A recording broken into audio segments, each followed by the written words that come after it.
What's up, guys? Welcome to this week's Pinball Effects tournament video. Today we're going to talk about the one ball challenge we had on Earthshaker, and then we're going to continue with more Williams tables with another Pat Lawlor table called Funhouse.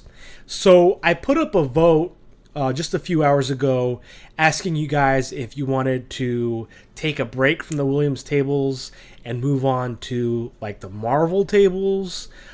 This was suggested from Draki, but so far the votes that I've gotten, a lot of you have said that you want to continue with the Williams tables, so I figured let's just do that, and we'll continue with another Pat Lawlor table called Funhouse. So as you guys know, Earthshaker was also a Pat Lawlor table, very Lawlor-like in terms of design. But I'm excited and a little bit scared because, you know, Funhouse, I've always thought Funhouse was a very difficult table to play, very low scoring table, but I think at the same time can be very rewarding if, you know, you can figure out some strategies for it, right? So first, before we talk about the tournament, I was reading an article this week on Pat Lawlor. I'll link the article in the description. It's from, I think, Pinball Mag. And it was just kind of talking about, you know, some of the things that I noticed as I've played Pat Lawlor tables. And one thing that I found kind of interesting in this article was that the author was saying that in 1983, there was a bit of a video game / arcade crisis where the video game industry was very saturated, meaning that the market was had really poor quality games. And so, you know, not just arcade, but also console. And so during this 2 years in 1983, you know, arcade games and console games were doing very bad. And I never knew that that was even a thing, because I thought that, you know, a lot of the times when we think about video games in the industry, we're always thinking about it, you know, being better, right?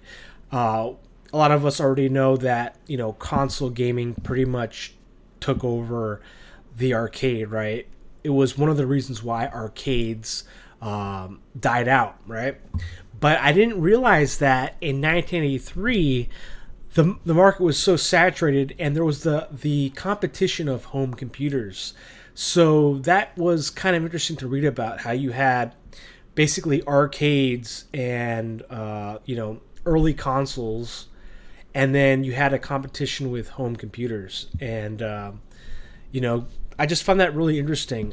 But it just kind of talks about Pat Lawlor, how he started out at Williams in the early 80s, actually the late 80s, 1987, and all his tables. I was reading that Bonsai Run was actually the first machine to include an attract mode. But it really just kind of spoke to Pat Lawlor as a pinball designer and engineer. And something that the article mentions is it talks about the use of the third flipper. So whenever you think about Pat Lawlor tables, just think about how he employs the third flipper, right? Whirlwind, that third flipper shot. Funhouse has a third flipper. Earthshaker has that third flipper.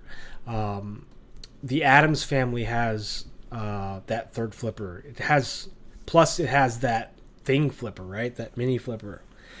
But also you have another element that is unique to Pat Lawlor, which is the double inlane design.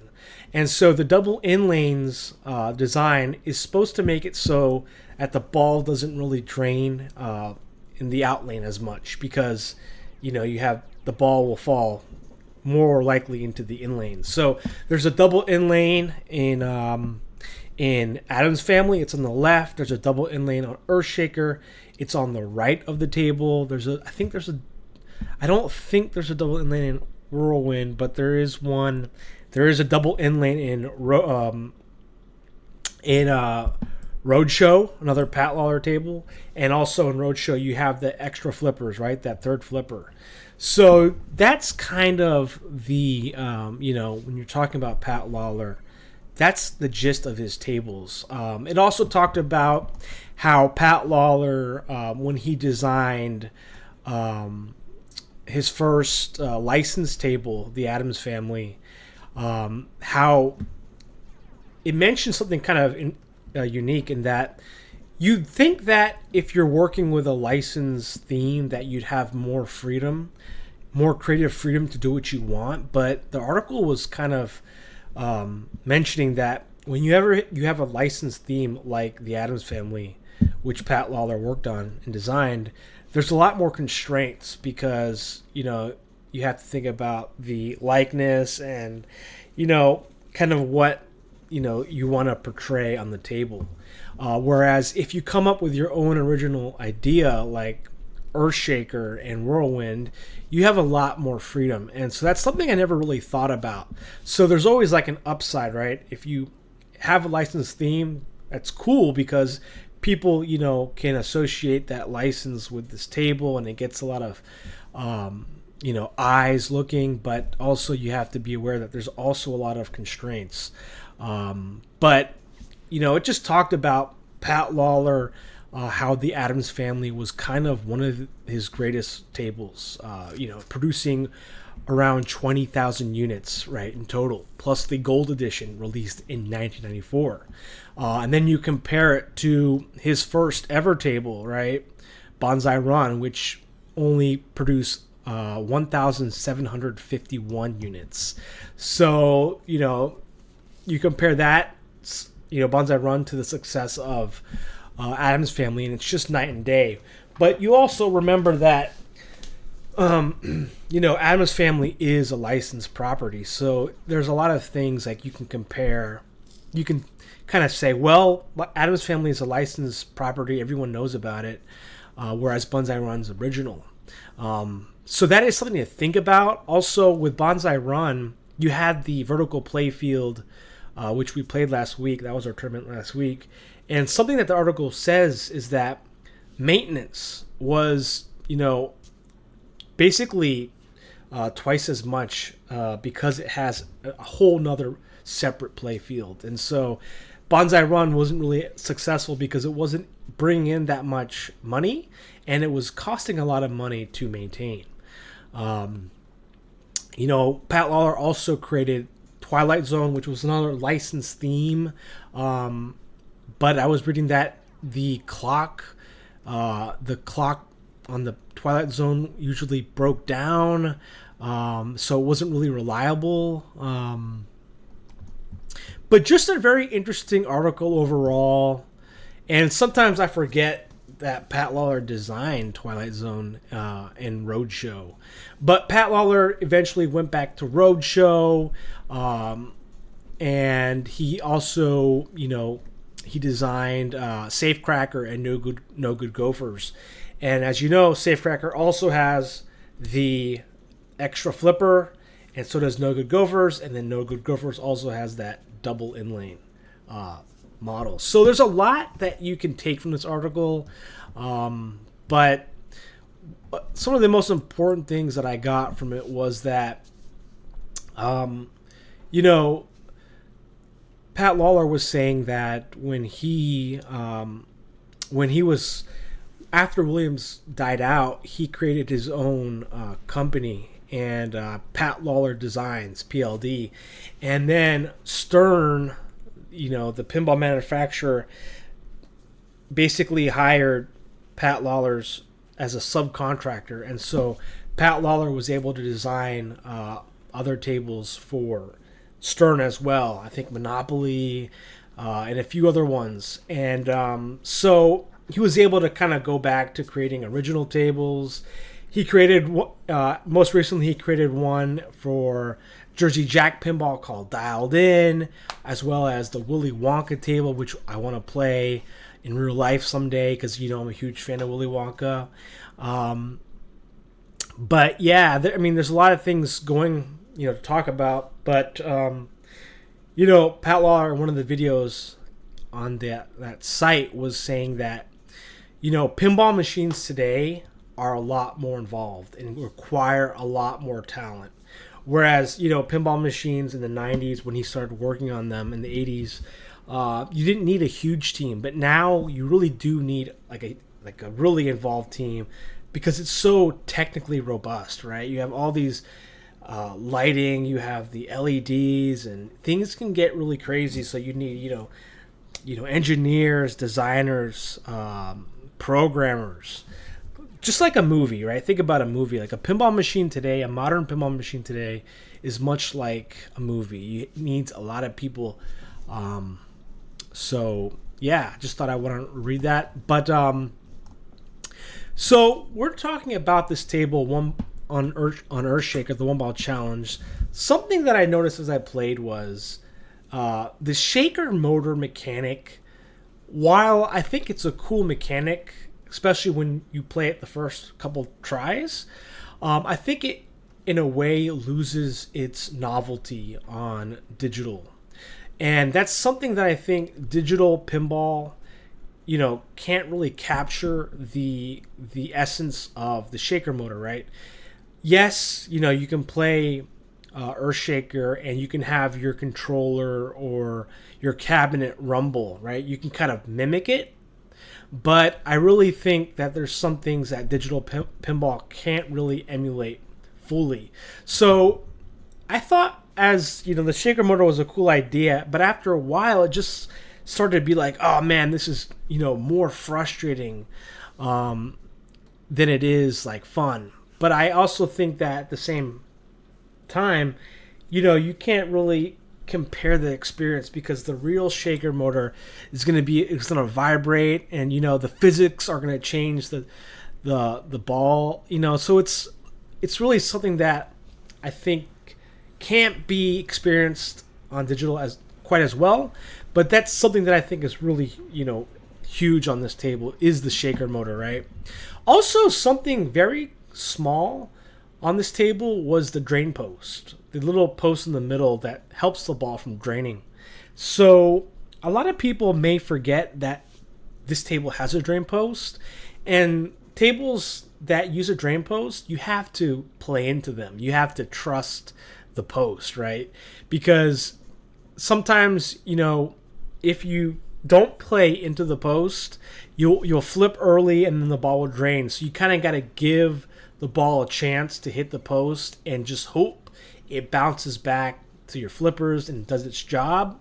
But that's something that I thought about. I said, this is such a small mechanic on a table, but it makes a huge impact on the game and how you play it. Because if you're not using it to your advantage, you're not making use of its purpose, right? So it's there to help the ball from draining down the center, especially the straight down the middle kind of shots, right? Because if the ball is coming straight down the middle at a decent speed, it's most likely going to bounce off the drain post and back onto the flippers.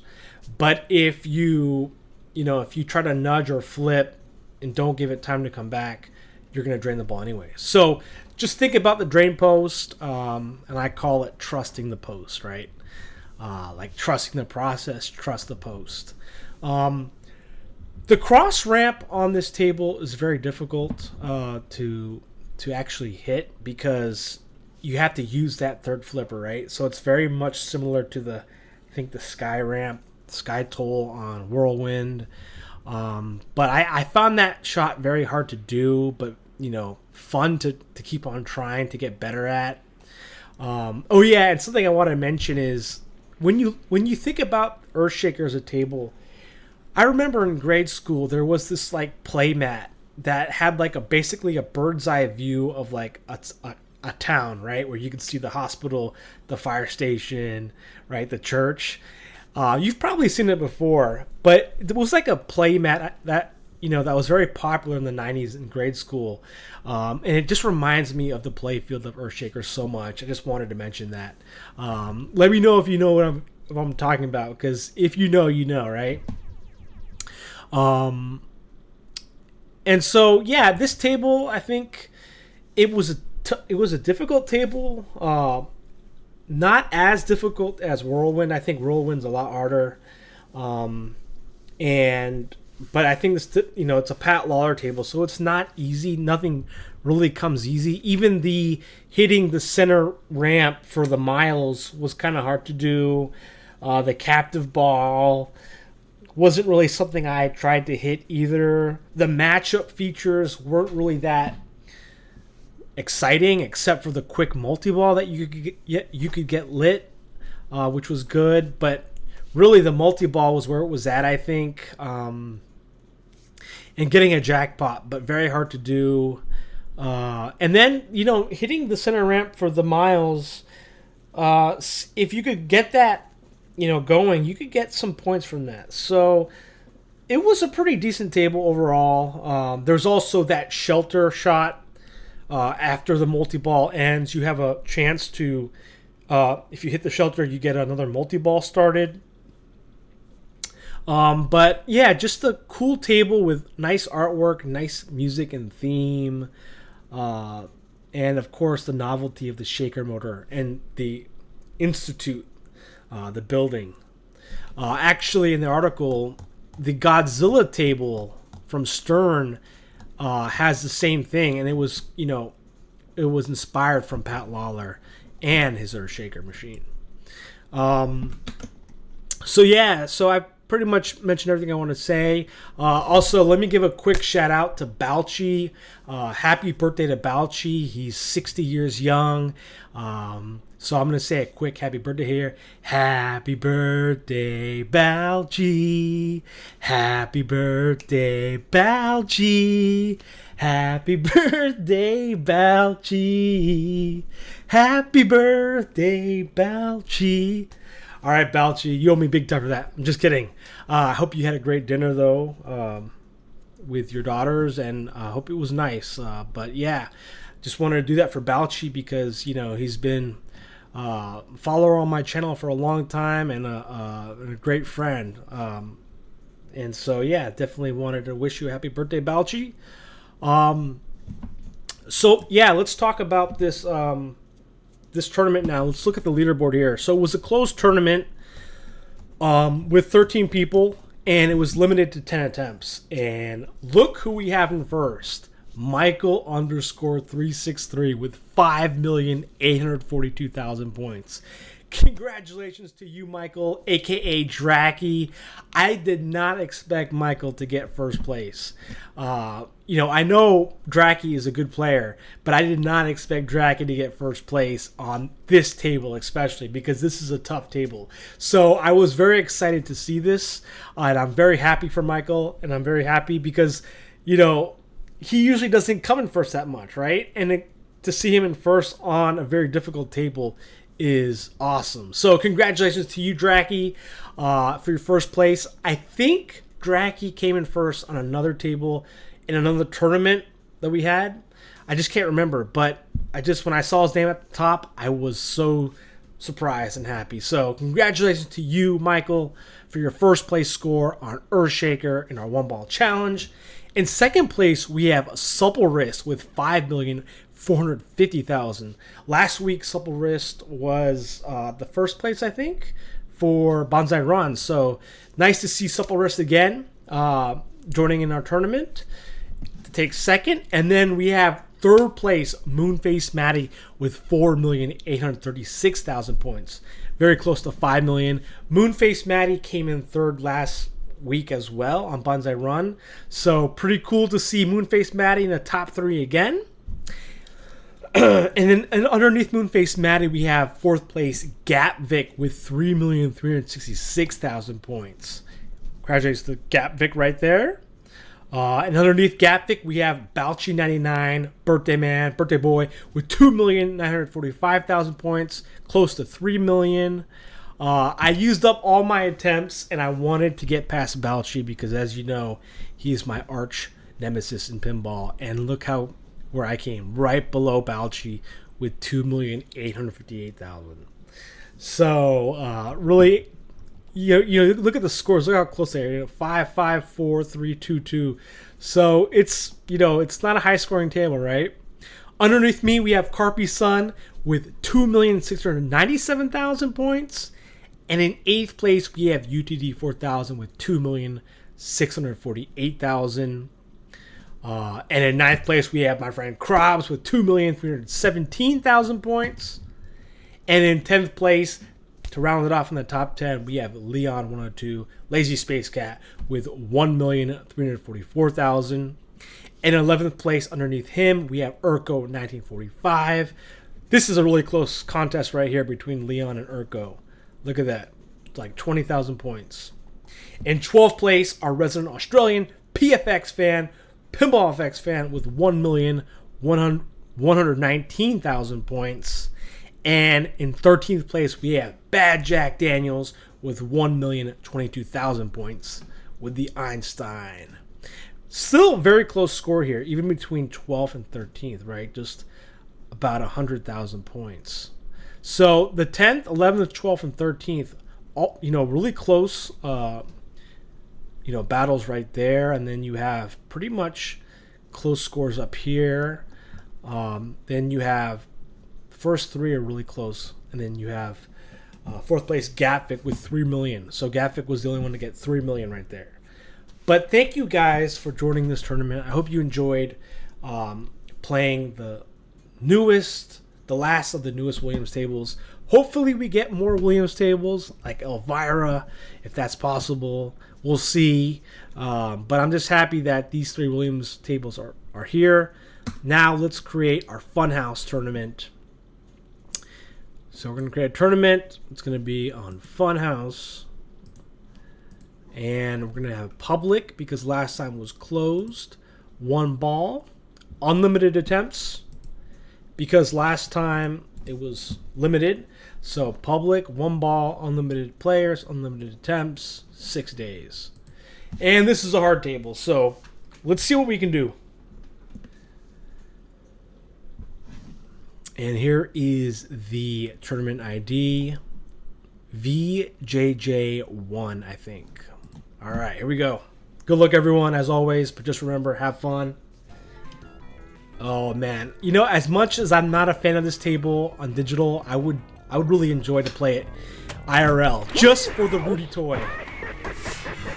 All right, see the 3rd flipper? So it's a Pat Lawlor table. And something that I wanted to say is that I noticed that Earthshaker kind of looks like a reversed Funhouse, kind of. Oh, man. Okay. And then, oh, come on. See, notice, too, the double inlane on the right?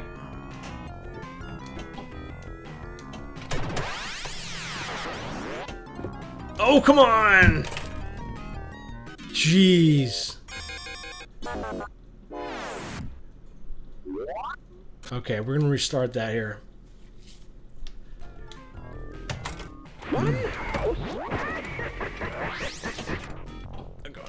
There, I got 1 hit on Rudy. That was pretty cool, actually. I don't think I've done that like from the plunger. Also, it's very similar in a lot of ways to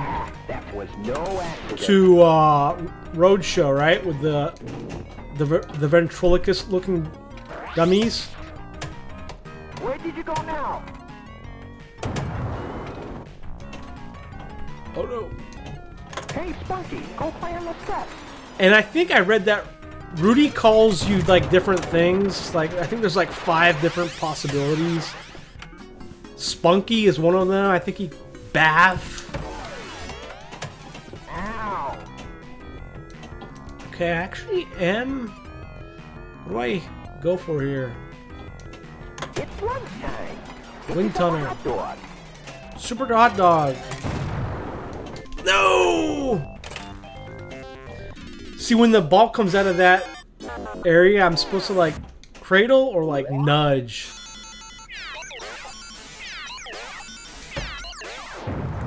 Well, at least there's unlimited attempts.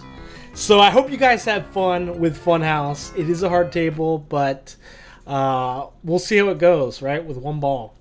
So until next time, I'll catch you guys later. Thanks for watching. Take care.